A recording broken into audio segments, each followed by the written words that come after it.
Nós já vamos iniciar o nosso assunto. Nós estamos hoje começando um novo assunto, vamos dizer assim, né? Nós finalizamos a nossa aula de poda, o nosso conteúdo de poda, e também o conteúdo de pragas e doenças. Poda é o item 4, pragas e doenças é o item 6, e nós iniciamos hoje o nosso item 5, que é a recomendação de corretivos fertilizantes para a lavoura de café.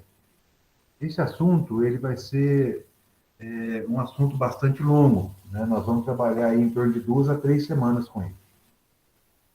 E nós vamos passar por tudo, né? O que diz respeito à lavoura de café. Nós vamos analisar as questões relacionadas à amostragem de solo, recomendações para a calagem, para a gessagem, para as adubações, né, de lavoura de 1 ano, pós-plantio, primeiro ano, segundo ano, lavouras esqueletadas e lavouras em produção. Utilizaremos para isso a quinta aproximação como referência e também o boletim 200, ele pode ser, a gente pode conversar a respeito dele também. Ele apresenta algumas diferenças, o boletim 200 é uma atualização do Instituto Agronômico de Campinas, Estado de São Paulo. Então, muitos de vocês também trabalharão com ele, né? Então, o objetivo dessa aba é nós falarmos sobre as questões de nutrição da lavoura de café em todas as suas partes. Tá? E aí, gente, esse conceito, essa conversa, ela vem no patamar de inovações, vamos dizer assim. Ela vem no patamar do entendimento, do posicionamento, do plano de nutrição, no plano de adubação de uma lavoura de café para alta eficiência. Tá? Então, todo aquele conceito de manejo de parte aérea, poda, conceito de adensamento, conhecer a planta, tudo isso faz parte dessa conversa nossa, tá bom? Então, vamos lá.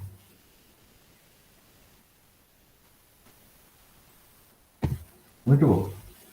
Rapidamente, esses primeiros slides, eles são mais para a gente contextualizar, para trazer alguns conceitos dessa questão de nutrição das plantas, mas obviamente vocês já têm um conhecimento muito mais aprofundado do que eu vou dizer agora, ou seja, tudo que eu vou falar agora é só para relembrá-los, tá?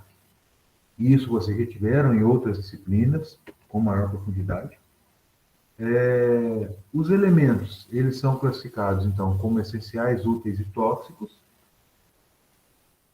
Nessa questão toda, vamos ter muita atenção com relação àqueles que são tóxicos, em especial o hidrogênio e o alumínio, em especial o alumínio, e aqueles que são essenciais, porque nós precisamos fornecer o mínimo para ela.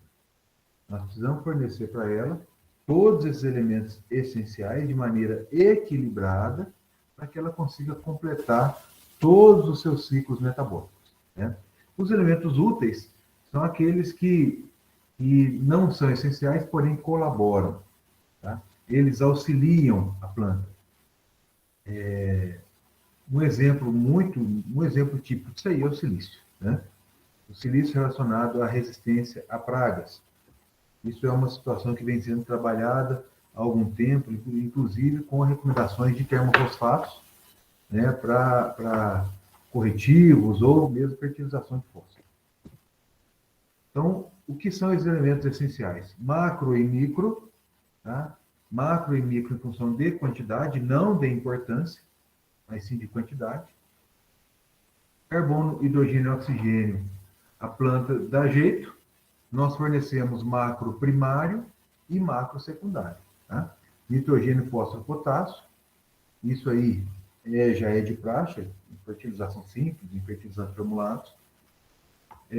Cálcio e magnésio, recomendados aí via calcário, via super simples, né? E o enxofre, ou via sulfato, ou via gesso, ou matéria orgânica, tá? Esses são macro demandados em maior quantidade. E os micro, e no caso dos micro, eu quero chamar a atenção aqui para o boro e para o zinco em lavouras de café. A função desses caras, ela é muito, muito importante, tá? Muito, muito importante. E elas estão relacionadas ao desenvolvimento de tecidos novos. Então, essa questão, ela tem que ser observada, tá? Tem que ser observada, porque deficiência de boro e zinco é uma situação crítica para a lavoura de café, e aí eu vejo um problema muito, muito grave. Pessoas que pensam em micronutrientes na hora errada. Por exemplo, no momento da florada, pensam em aplicar boro. Já perdeu tempo. Não é o momento adequado. O boro já tinha que ter sido aplicado, já tinha que ter sido disponibilizado há mais tempo.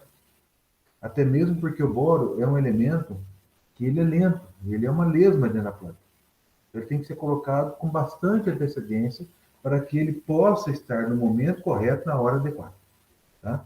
E o zinco relacionado à expansão celular, a toda essa flexibilidade, para depois a resistência da parede celular, ou seja, ele está relacionado então ao desenvolvimento de novos tecidos e ao formato, né, que essas células e, consequentemente, os tecidos e as partes da planta, né, os órgãos da planta, adotarão em função da sua função na lignificação, na resistência, vamos dizer, na firmeza da parede celular.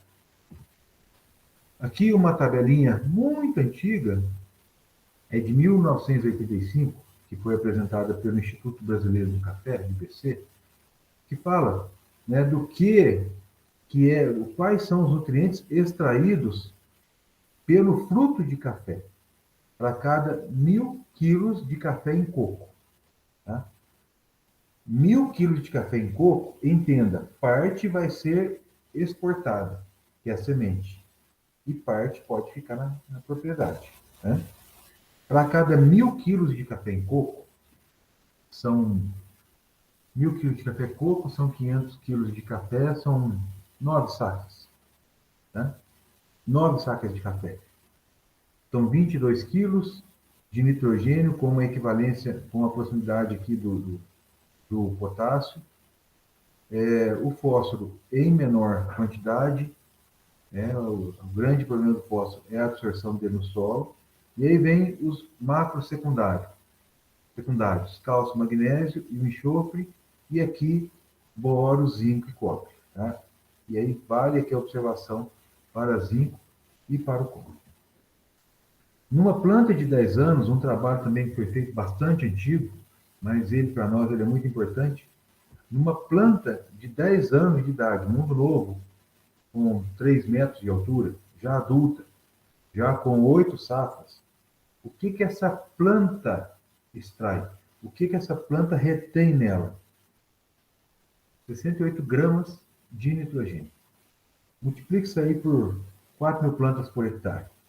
Tá? Nós vamos ver a retenção de nitrogênio fixado no hectare.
Ele disse que caiu a energia da escola.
Opa,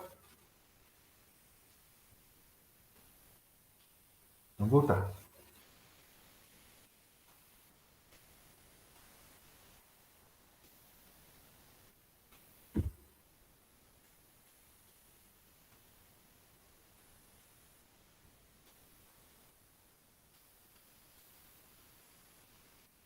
Vocês estão me ouvindo, gente?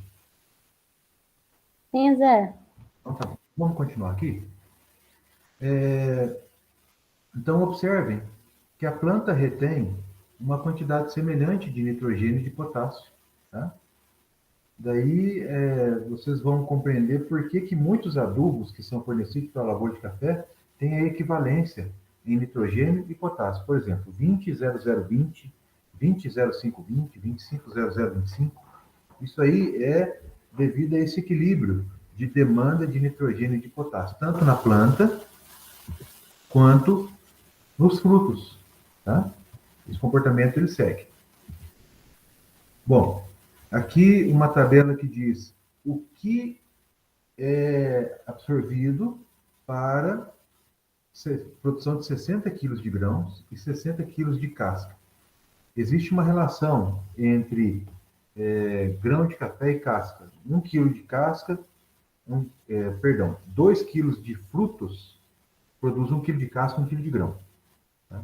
Café seco, café em coco, processamento natural, ou seja, seca com a casca, rendimento dele de 50%.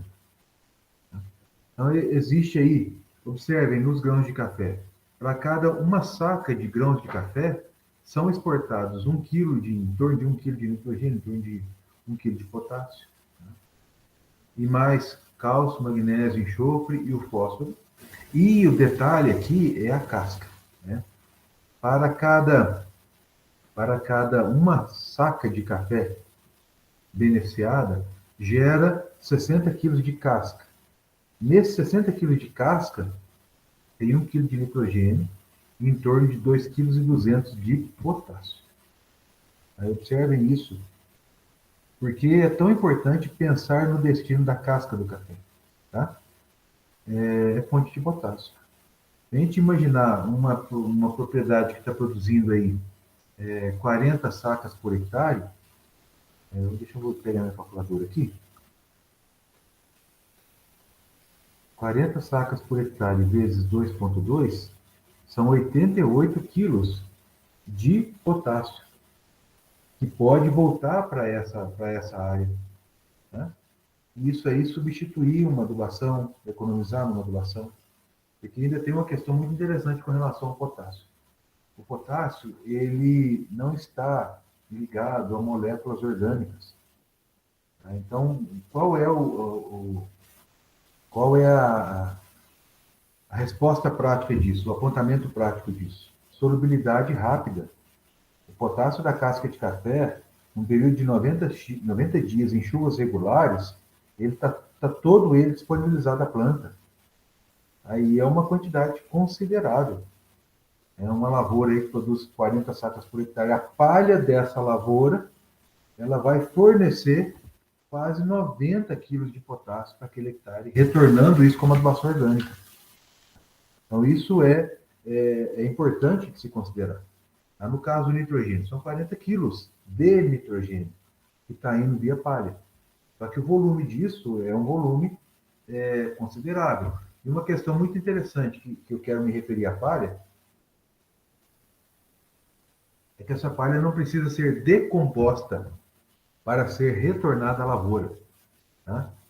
Do barracão de palha, ela pode ser distribuída para a lavoura. Tá? Agora, tem muita gente que utiliza. Aqui na escola é utilizado. A palha do café, né, do beneficiamento do café, é utilizado para cama de frango e é utilizado também na zootecnia, na bovinocultura leiteira, para a cama das vacas. Então, esse material, depois, ele retorna enriquecido. Tá? Mas não necessariamente é necessário fazer essa compostagem, né, esse enriquecimento. Porque esse material já pode ser colocado diretamente. Tá? Até aqui, alguém quer fazer uma pergunta, gente? Então vamos seguir. Falar um pouquinho sobre as leis da fertilidade, porque isso vai impactar muito no método, né, ou na metodologia de recomendação dos corretivos dos fertilizantes em função do nível tecnológico dos produtores. Essa que é a concepção que eu digo assim, um dos maiores entendimentos dessas leis é para nós atrelarmos, para nós alinharmos o plano de adubação com as características da lavoura, do solo, do clima, tudo certinho, porém com um entendimento muito claro do que é aceito pelo produtor. Vocês vão entender isso aí à medida que a gente for conversando. Né? A lei do mínimo, vocês todos já conhecem. Né? Então, o crescimento das plantas ele é determinado pelo elemento presente no solo em mínima quantidade, ou seja, nesse caso aqui é o micronutriente cobre que está limitando a produção, apesar do boro estar em nível adequado, apesar do nitrogênio estar em nível adequado, né, não adianta, porque o limitante é aquele que está em mínima quantidade. E à medida que se repõe, né, numa situação de nitrogênio faltante, tá, alguns em quantidade adequada, outros em quantidade ainda insuficiente, porém sendo limitados pelo nitrogênio, que é o de menor quantidade. Quando repõe o nitrogênio, a planta tende a responder, porém ela encontra uma limitação. Essa faixa aqui, ó, é a resposta, né? É a resposta. Então, ela cresce um pouco, porém ainda tem um crescimento limitado. O crescimento pleno, desenvolvimento pleno, é com o nível adequado dos nutrientes, e aí é muito importante esse entendimento. Sem excesso e sem falta. Tá? Então, da mesma forma que a falta ela é impactante negativamente, o excesso é impactante negativamente. Em algumas situações, chega a ser até pior o excesso, porque na falta a gente pode ir repondo aos poucos, o excesso não. Então, observem, aqui nós temos um micro e aqui nós temos um macro nutriente. Eles estão na capacidade máxima, não significa que estão na mesma quantidade. Isso é tudo relativo. E isso já entra o conceito da adubação equilibrada. Tá? Quando eu estava me referindo ao entendimento do nível tecnológico do produtor, eu queria falar sobre esse gráfico da lei dos incrementos decrescentes. Então, numa situação de baixíssimos níveis nutricionais, fertilidade não corrigida, reposição de nutrientes de maneira desequilibrada, uma resposta muito grande acontece para uma aplicação, já uma pequena correção. Aí você falando em leis gerais, aqui está falando em nitrogênio aplicado e produção por hectare, aplicou 10, produziu 144. Aplicou mais 10, a diferença foi de 98, não mais 144. Ou seja, à medida que se aproxima da capacidade máxima de resposta da planta, a resposta tende a diminuir para a mesma quantidade de nutriente aplicado. E aí é muito importante esse entendimento, porque às vezes nós batalhamos por 400 quilos por hectare, um exemplo, com um incremento de 22 quilos para 10 quilos de nitrogênio aplicado em relação à dose de 50, que não vale a pena. O custo de aplicação, a compra do insumo, às vezes é melhor nós termos o entendimento de que 40 quilos por hectare já nos dá uma resposta em torno de 350, 330, 340 quilos daquela produção referida, ou de uma determinada produção, que aumentarmos demais essa adubação, a resposta vai ser limitada e o retorno vai ser insuficiente. Então é muito importante entender que quanto mais aplica, menos responde. E entendermos qual é a adubação econômica. Tá? É exatamente esse gráfico aí. Dose de máxima eficiência agronômica. Até onde nós podemos ir tendo uma relação com o custo do adubo, com o retorno da aplicação desse adubo em relação ao que está sendo colhido. Para que a gente não trabalhe com excessos. Tá certo? Esse é o conceito de adubação de luxo, talvez. Né? Então, essa racionalidade ela tem que ser levada em consideração quando nós pensamos em níveis tecnológicos de manejo de propriedade. Né? Existem propriedades que elas já estão aqui, ó. Sim. Existem propriedades que ainda estão aqui. Como vocês vão se posicionar? Né? É muito importante esse entendimento. E de uma forma geral, aqui está falando de nitrogênio, mas é de uma forma geral. Né? Com todas as práticas agrícolas, de uma maneira mais ampla. Né? Um conceito mais amplo. Bom, e aí, é extremamente importante nós levarmos em consideração o equilíbrio entre esses elementos. O equilíbrio de macro e de micro, a importância de cada um deles, a importância de todas as práticas, para que a gente consiga uma situação de pleno desenvolvimento da planta, sem que os excessos causem problema. Vamos falar aqui um pouco de excesso. Excesso de calcário leva a uma deficiência de micro, leva a uma dificuldade de absorção de micro. Só que hoje, as pessoas estão dizendo assim, quinta aproximação já está, como é que é o termo que eles falam? Superada? Obsoleta? Não, qual que é o termo que eles falam, gente? Tem uns profissionais falando essa bobagem aí. Fala que a quinta aproximação já está ultrapassada.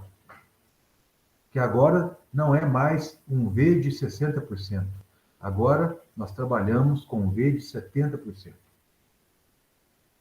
E aí o consultor acha que simplesmente substituindo o V ideal, não mais por 60, mas por 70, e melhorando, aumentando a quantidade de calagem, ele vai melhorar a fertilidade desse solo para aquele talhão.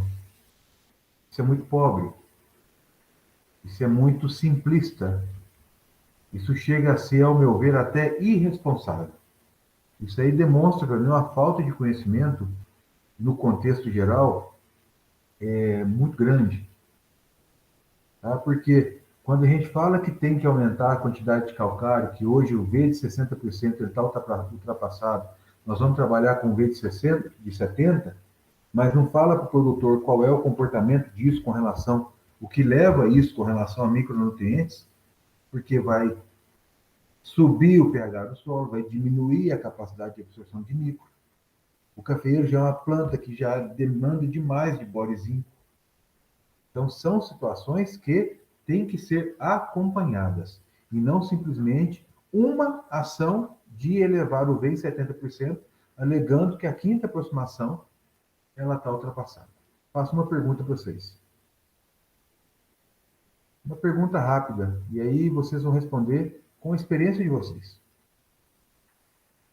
Tendo como base os produtores que vocês conhecem, que produzem café, quantos já estão fazendo tudo o que recomenda na quinta aproximação para o manejo da fertilidade do solo e nutrição do café? Quantos por cento?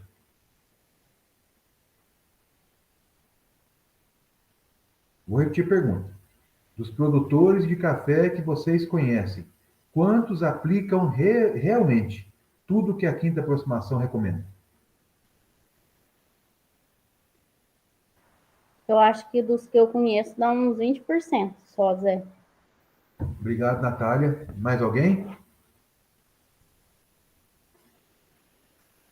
Mais alguém quer compartilhar isso com a gente? Otávio não sabe. Eu tô bem com a Natália também, em torno desses 20% a 30%. E aí eu vou fazer uma pergunta para vocês.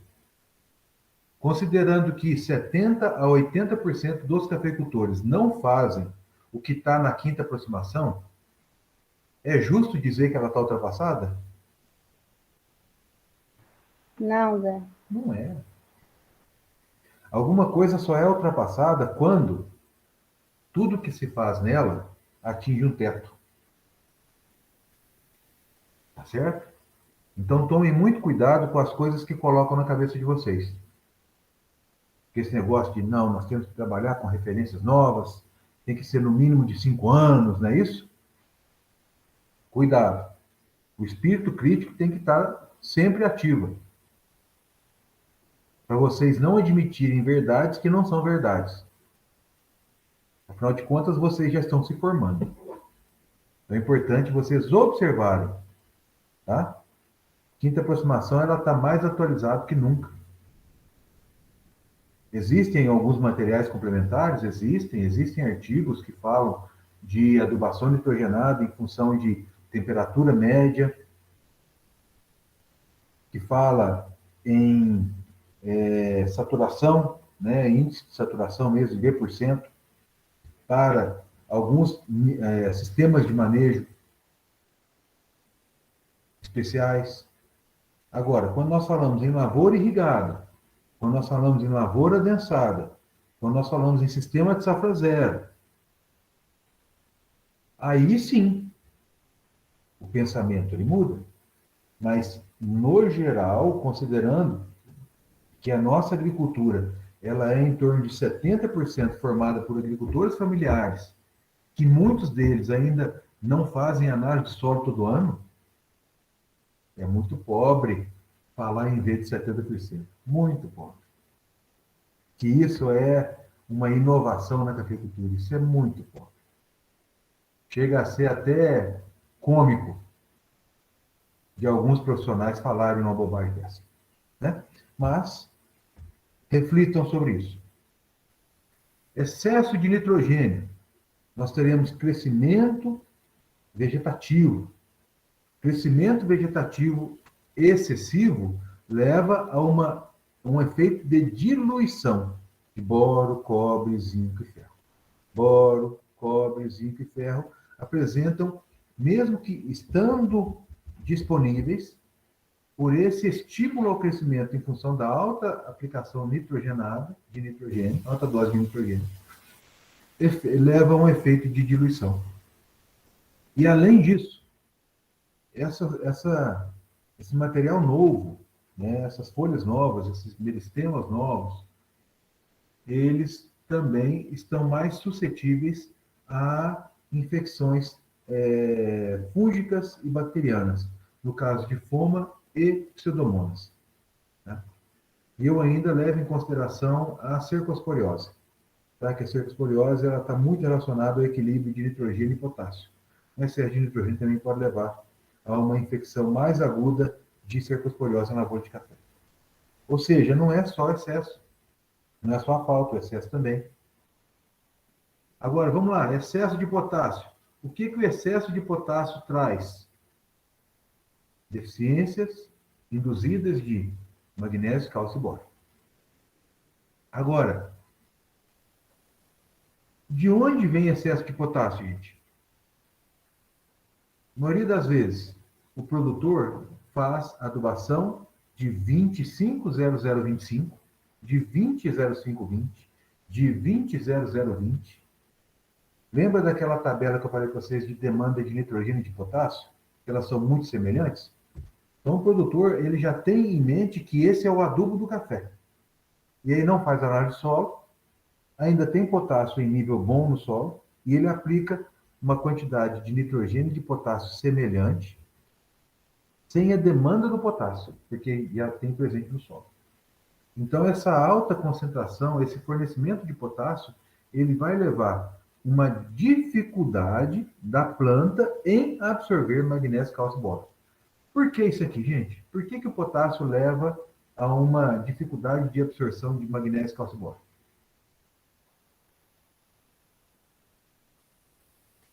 Alguém Por pode causa das explicar? cargas, Exatamente. Isso está relacionado a que fato, Natália? eles têm carga positiva, aí o potássio entra no lugar e diminui a absorção desses outros. Exatamente. Isso aí está relacionado, então, à capacidade de absorção de bases que é regulada pela série. Como é que chama a série? Que fala do fluxo de entrada desses caras aí na planta? Série heliotrópica. Tá? Então, é uma situação que requer muita atenção. Por quê? Excesso de potássio colocado via adubação todo ano, sem análise de solo, impede o magnésio está relacionado à clorofila, fotossíntese. o cálcio, parede celular, e o boro, atividade merestemática. Excesso de potássio diminui a capacidade de produção. Por quê? Porque a planta fotossintetiza menos, os tecidos estão menos resistentes, menos lignificados, parede celular fraca, consequentemente mais doença, não é isso? Menor durabilidade do café em termos de qualidade, porque se nós temos uma parede celular limitada com relação à deficiência, em função da deficiência de cálcio, nós temos uma qualidade de um café limitado lá na frente. E o boro, como atividade merestemática e como formador de tubo polínico, está relacionado a crescimento de ramos, produção de flores e fecundação dessas flores. E aí eu falo para vocês, lembra da questão da palha de café? O produtor que beneficia café na propriedade e distribui a palha, ele tem que fazer a aplicação dessa palha de maneira itinerante nos talhões. Ele não pode aplicar um talhão só. E geralmente os produtores aplicam essa palha nos talhões mais próximos do barracão, porque transportar é complicado, porque o volume é muito alto, muito grande. Então é muita viagem de carreta para poder fazer uma adubação. E aí, esses talhões, a maioria das vezes, eles passam por situações de elevada concentração de potássio e, consequentemente, diminuição de magnésio, diminuição de cálcio, diminuição de boro. E a questão da matéria orgânica, induzindo a diminuição da absorção de cobre, tá? Que também é importante. A deficiência de cobre, ela é importante. Natália, fica à vontade. Ô Zé, levando em consideração essa questão da carga, tem algum nutriente ou até mesmo a matéria orgânica em si falando que atrapalha na absorção de fósforo? Fósforo? Não, Natália, eu não sei dizer para você. De fósforo, não. Certo. Tá? A questão do fósforo e a matéria orgânica é a liberação de alguns ácidos que atuam na menor adsorção de fósforo no solo e, consequentemente, maior disponibilidade à planta. Isso sim. Isso sim. Tá? Então, se eu tenho um solo com mais matéria orgânica, ele consegue disponibilizar o fósforo mais fácil para a planta. Teoricamente, ele disponibilizaria esse fósforo com maior facilidade à planta. A adsorção seria menor, em função de ácidos orgânicos que atuam na disponibilização desse fósforo, no processo de adsorção. Certo, Zé, obrigada. Bom, gente, nós encerramos essa parte e nós já vamos passar para a seguinte. A seguinte...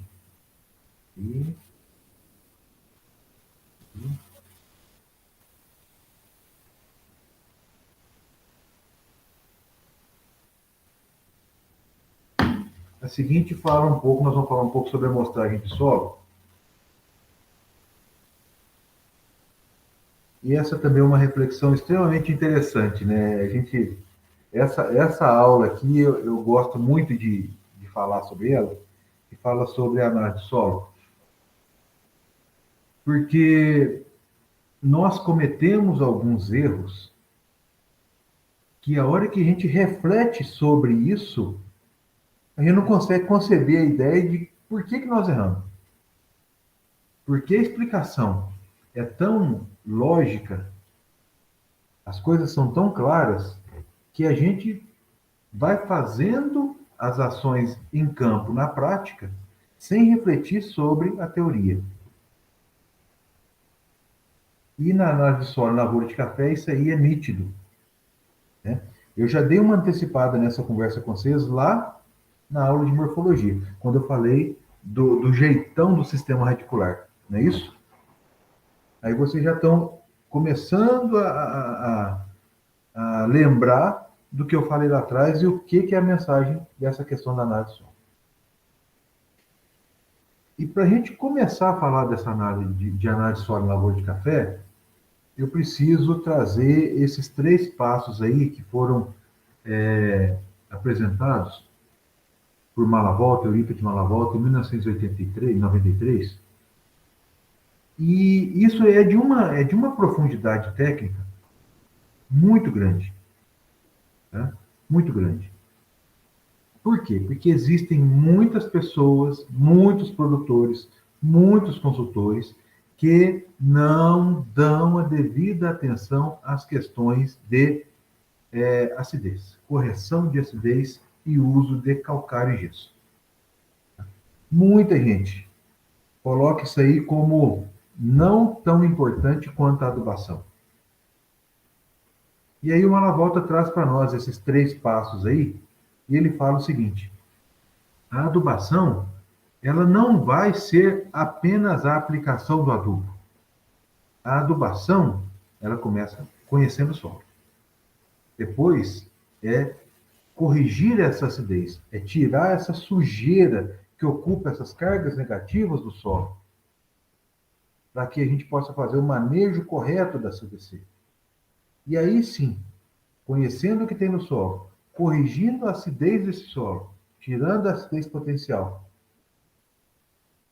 abrindo condições para a adsorção de cargas positivas, de cátions. Nessa CTC, aí a gente sim faz a adubação. Então, essa visão ampla, ela tem que ser muito bem entendida, porque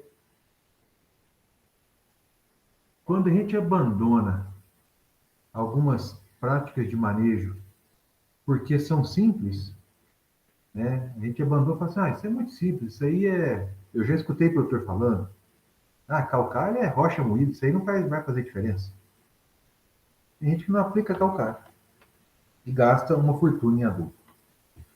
Né? Tudo isso que eu vou falar para vocês e que vocês já viram, e eu vou passar um pouco mais rápido. Tá? Primeiro passo, separe toda a área em glebas uniformes. Isso é realmente, gente, muito importante. Tá? E não é só com relação ao tipo de solo, não. Tá?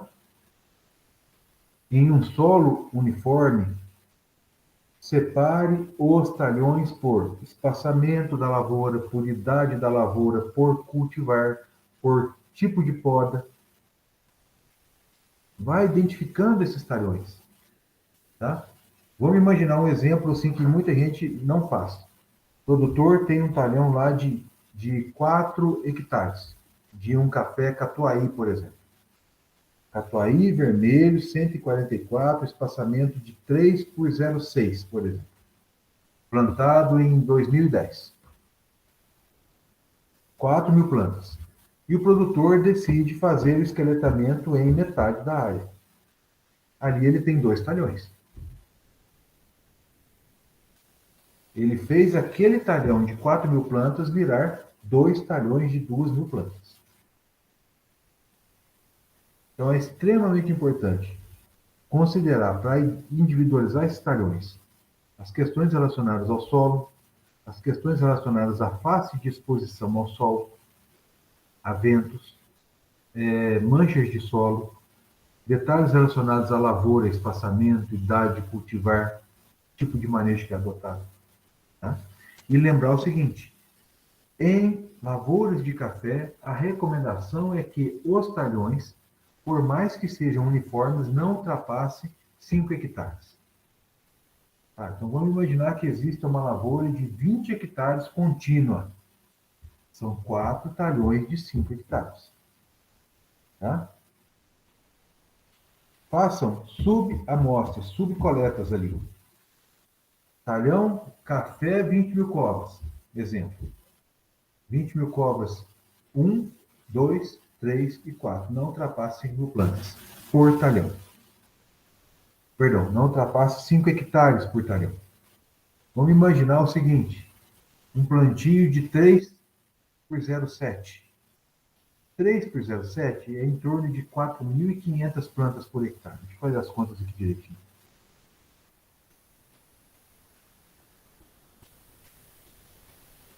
R$ 4.700 plantas por hectare.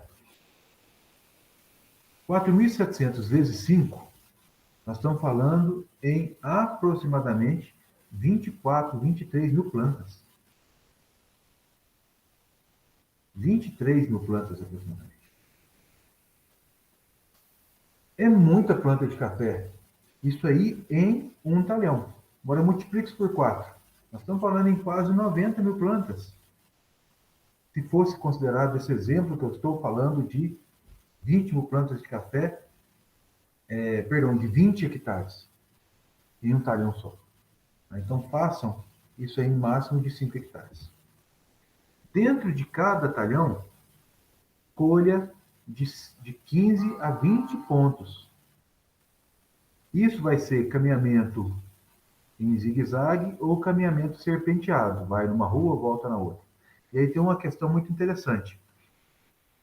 Quando vocês fizerem um ponto amostral, nesse ponto amostral vocês colham 2 plantas ou 3 plantas ali, no local aonde coloca o adubo. O segredo está onde colocamos o adubo. Tá? Essas 15 a 20 amostras, elas vão compor a amostra composta. E aí vem uma pergunta. Aonde nós vamos adubar? Nós vamos adubar na ponta dos ramos plagiotrópicos do terço inferior. Então, percebam aqui, a seta está na ponta do ramo. Nós vamos adubar na posição entre as plantas, amostrar, né? Entre as plantas, na linha, ou nós vamos fazer a coleta do solo na ponta da seta, debaixo da saia do café. Se nós entendermos aonde está a boca da planta, a gente entende, compreende aonde nós devemos mostrar. Onde nós devemos amostrar? Na linha de projeção, entre as plantas na linha, no espaço entre as plantas, na linha, ou debaixo dessa copa. Alguém pode me responder, por favor? Posição 1, 2 ou 3? Na projeção da copa. É essa a posição aqui então, Carla? Certo, Carla? Essa aí. Essa aí. Por quê, gente? Por quê? Porque é da ponta dos ramos para dentro que estão as raízes que absorvem água e sais e nutrientes. A boca da planta está protegida. Tá? Olha esse esquema aqui do Wilson Lasmar, da Emater. Ele fez aqui, ó, o que a gente chama de projeção da copa. E aí, vejam, é uma questão muito interessante.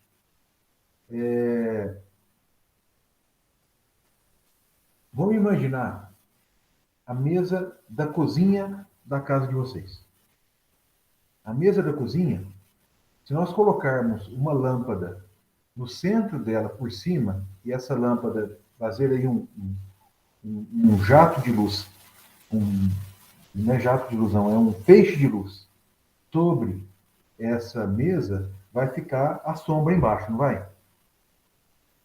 Essa sombra é a projeção da mesa no solo. Quando nós falamos que a coleta do solo tem que ser feita na projeção da planta, isso tem que ser feito abaixo, na sombra dessa planta, e não nessa linha de perímetro. Voltando ao exemplo da mesa. Quando esse feixe de luz incide sobre a mesa e faz a sombra no chão, aquela projeção da mesa nessa sombra, aonde está iluminado,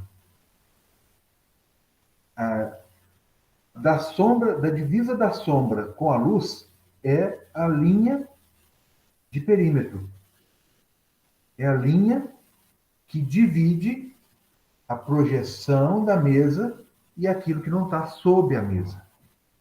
E essa que é a reflexão que esse desenho aqui traz. Imagina que aqui em cima, ó, existe um feixe de luz sobre o café. E aqui embaixo é a sombra que o café faz sobre o solo.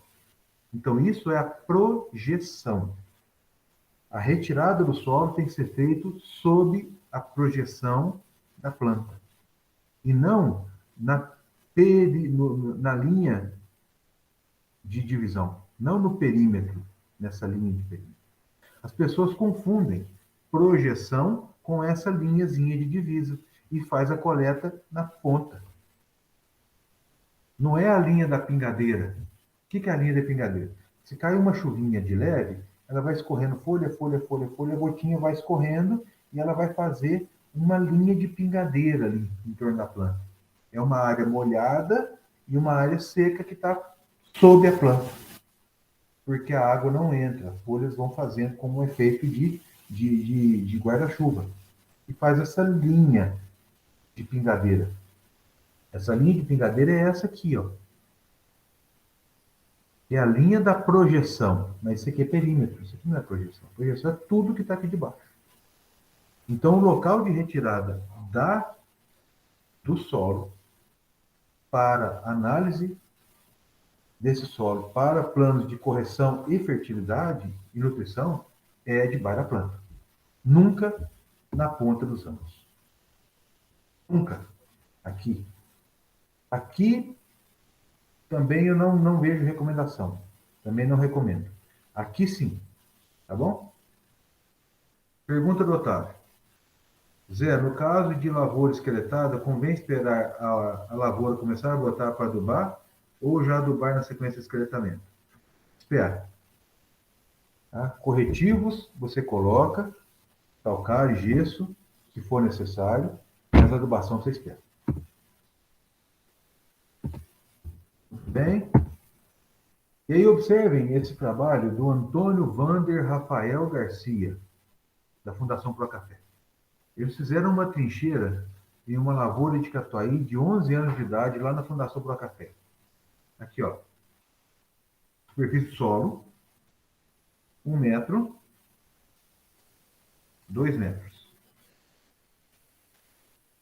Observem a profundidade que o sistema radicular atinge e, em especial, observem aqui, ó, a maior presença de raízes mais finas, mais branquinhas, tá? Essas raízes aqui são as raízes da placa superficial. Aqui são raízes axiais. E aqui embaixo são as pontas das raízes axiais e a formação de raízes aqui, ó, fora da placa superficial, que são capazes de absorver em maior profundidade. E esse trabalho dele, ele concluiu o seguinte: percentual de distribuição de raízes finas e médias no perfil do solo, ou seja, raízes que são que conseguem executar o trabalho de absorver solução do solo. 0 a 20, 30%. 20 a 40, 20%, 40 a 70, 20%. Ou seja, até 70 centímetros de profundidade, 40, 50, 70% do sistema radicular. 30 mais 20 mais 20. Tá? Profundidade dessas raízes mais finas. Então, esses caras mostraram para nós aonde estão as raízes mais finas e qual o local que nós temos que adubar. E para adubar, qual é o melhor equipamento para retirada de solo? Perdão, para adubar não, para fazer a amostragem. Qual é o melhor equipamento para retirada de solo na propriedade? O melhor equipamento é que o produtor tem. Sabe por que eu falo isso? Quando eu trabalhava na Emater, lá nós tínhamos um trado para poder emprestar para o produtor. E aí eu fazia o controle. Emprestava de manhã, o produtor trazia de tarde. No outro dia, passava para outro. E aí tinha uma fila de controle disso. Não foi uma ou duas ou três vezes, foram várias. Que produtores não conseguiram participar dessa fila porque a demanda era muito grande. E eles simplesmente, por não ter o trado, e no caso era um trado holandês, tá? Esse equipamento aqui. Como não tinha o trado, ele não fazia amostragem do solo. Falava, não consegui o trado, aí não deu para fazer esse ano. Faz com enxadão, pelo amor de Deus, faz com o que você tem. Então, o melhor equipamento para tirar a terra na propriedade é o que o produtor tem. Ou é o enxadão, ou é a sonda, ou é o trado, ou é aquela furadeira de amostragem de solo. Faz com que tem, só não deixa de fazer.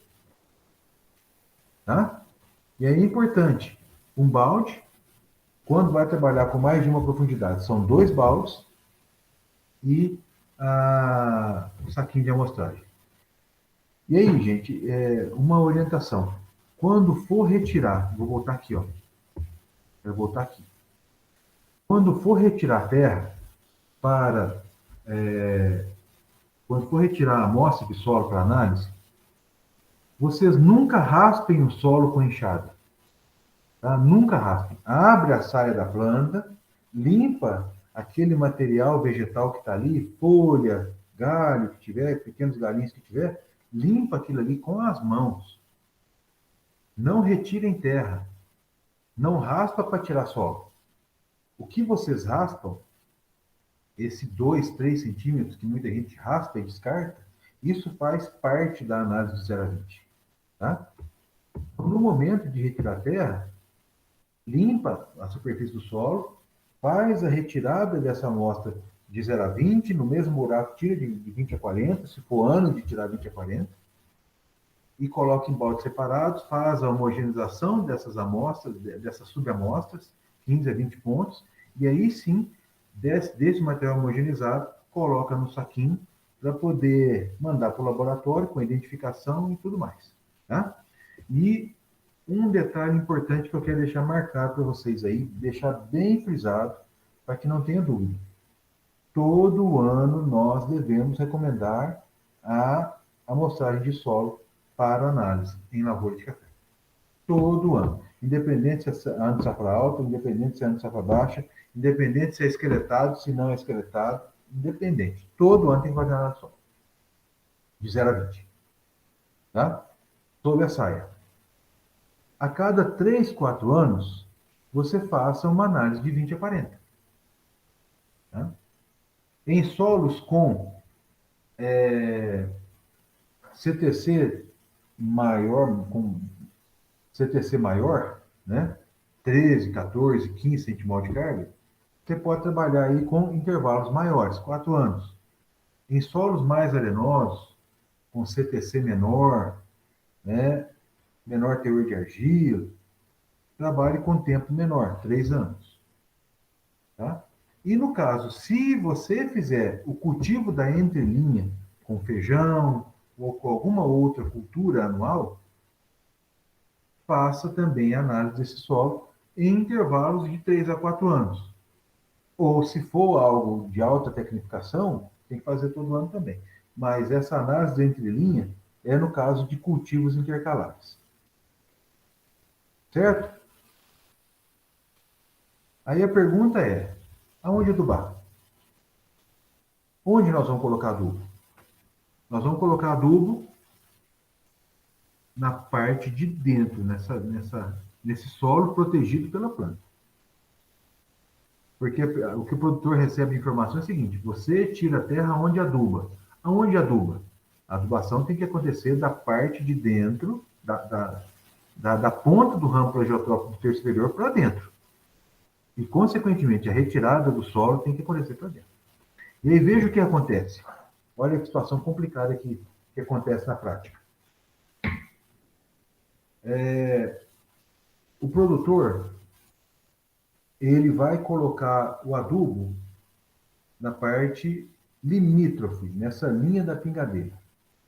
Por que o produtor não coloca, ou tem essa dificuldade de colocar o adubo dentro da planta, nesse solo protegido? Por que ele tem essa dificuldade, gente? Alguém pode me responder, por favor? Porque acontece a queima dessas folhas, porque o adubo é um sal. E época de adubação, época de chuva, ambiente úmido, quando coloca um adubo desse, isso pega na folha e queima. Aí o produtor coloca o adubo na parte de fora. Agora vamos analisar o seguinte. Quando ele coloca esse adubo na parte de fora, a planta terá a condição de absorver de maneira eficiente todo o adubo que ele colocou? É claro que não. Agora vamos fazer um outro pensamento, gente. Esse adubo que está aqui, ele não vai ser utilizado pelo cafeeiro. Ele pode ser lixiviado, ele pode ser carreado, ele pode ser absorvido por plantas infestantes, mas pelo café é muito pouco. porque a boca do café está aqui dentro. Se nós considerarmos essa situação de capacidade de absorção pelo cafeeiro, vocês acham que qual solo ele é de maior fertilidade? O solo sob a planta ou o solo da ponta para fora? Vou repetir a pergunta. Em qual porção do solo, de dentro da planta ou de fora da planta, tem maior quantidade de nutrientes disponíveis? Do lado de fora. É isso aí, do lado de fora. Cara. Do lado de fora. Só que aí, veja, quando o produtor retira a terra aonde ele aduba, é do lado de fora. A análise vai constar que tem um bom nível de fertilidade, não é isso? Porque a planta não comeu. Grande parte desses nutrientes estão aqui. Aí a análise fala, não, o solo está bom. E aí nós vamos lá e recomendamos. Se o solo está bom, precisa aplicar muito? Não. E aí o produtor pega aquela pequena quantidade que foi recomendada e aplica fora da boca da planta. Vejam, aqui está passando fome, aqui tem comida. Na hora de amostrar, nós amostramos aqui, a recomendação indica a aplicação de menor quantidade, porque o solo tem fertilidade mais elevada, que a planta não comeu, a planta não absorveu. Na hora de colocar, nós colocamos aqui. Ou seja, colocamos menos, o produtor coloca menos, e ainda coloca onde a planta não pode comer. A planta não consegue absorver com eficiência. E a boca da planta continua vazia. E aí eu falo para vocês o seguinte, a grande maioria dos produtores fazem isso. Retira a terra de fora da planta e aduba de fora da planta. Agora vocês começam a compreender por que o cafeeiro passa uma fome crônica. Por que o cafeeiro tem essa bienalidade altíssima? Por que o cafeeiro dá tanta doença? Não come direito. Por que não come direito? Porque não conhece a morfologia do sistema radicular. E aí existe um ponto que é muito simples da gente compreender. Adubo queima folha? Queima. Época de adubação, época de chuva? É. Independente disso, o adubo tem que ser colocado debaixo da planta. O solo que deve ser amostrado é o solo de debaixo da planta. Ah, mas é difícil? É difícil. Mas é o que tem que ser feito. Pergunta para um caminhoneiro se é fácil enlonar um caminhão carregado. Não é fácil, mas tem que enlonar. Pergunta para um professor se é fácil ficar na frente dando aula. Não é fácil, mas tem que ficar na frente dando aula. Pergunta para um pedreiro se é fácil fazer uma massa de concreto. Não é fácil, mas tem que fazer.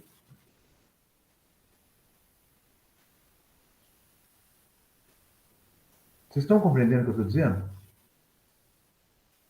Não é porque queima que pode colocar o adubo de fora da planta. Não pode. Tem que colocar debaixo da planta, evitando a queima. E aí sim é o bom trabalho. Tá certo? Porque caso contrário, a análise não vai refletir o que está na planta, o que está na boca da planta, e a adubação não vai entender o que a planta precisa para comer, para se nutrir. Isso é uma coisa que é até meio óbvio de falar, né? Mas o óbvio só é óbvio quando é dito, né? E hoje a gente percebe muitos produtores que não fazem isso.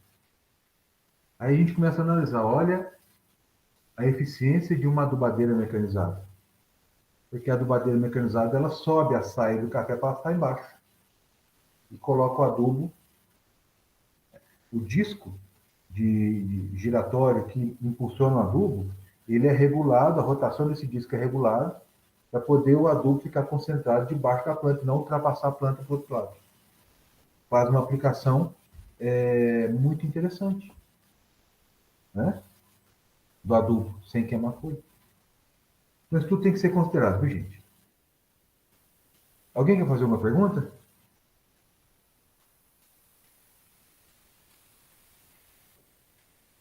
Então, se não tem perguntas, muito obrigado pela participação de vocês. A nossa próxima aula vai ser sobre calagem, tá? Eu encerro essa aula aqui e já pergunto para vocês o seguinte. Pode falar, Heitor. Só uma coisa, você falou que aí teria que levantar a saia do cafeiro para adubar, né? Sim. E aí, no momento ali da adubação mesmo, a pessoa que está adubando tem que levantar, porque assim, eu já adubei e eu não sei, eu não senti que eu precisei jogar, eu não sei se o café estava mais, ele estava muito alto ou os ramos não estavam muito compridos, eu só fui jogando assim mesmo, deu para acertar embaixo ali das folhas, mas aí a pessoa tem que ficar toda hora ali levantando a folha mesmo? Então, Os ramos? se o ramo de café estiver encostando no solo, impedindo que coloque o adubo debaixo da planta, a adubação tem que ser de alguma forma, o método de aplicação do adubo tem que ser de alguma forma que permita que esse adubo seja colocado debaixo da planta. Não adianta, tem que colocar. Entendi. Entende? Aí teria que Ou levantar então, mesmo. ou levanta para poder não queimar, ou aduba no seco. Sim. Como adubar no seco? Utilizar um adubo que não perde nitrogênio. Aí pode adubar no seco, não tem problema. O problema não é só o nitrogênio. Pega um adubo com nitrato, por exemplo, e não perde nitrogênio. É mais caro, é mais caro. Mas não é para fazer um trabalho bem feito? Ou então coloca o adubo no local certo, sem queimar as folhas, em época de chuva. Né?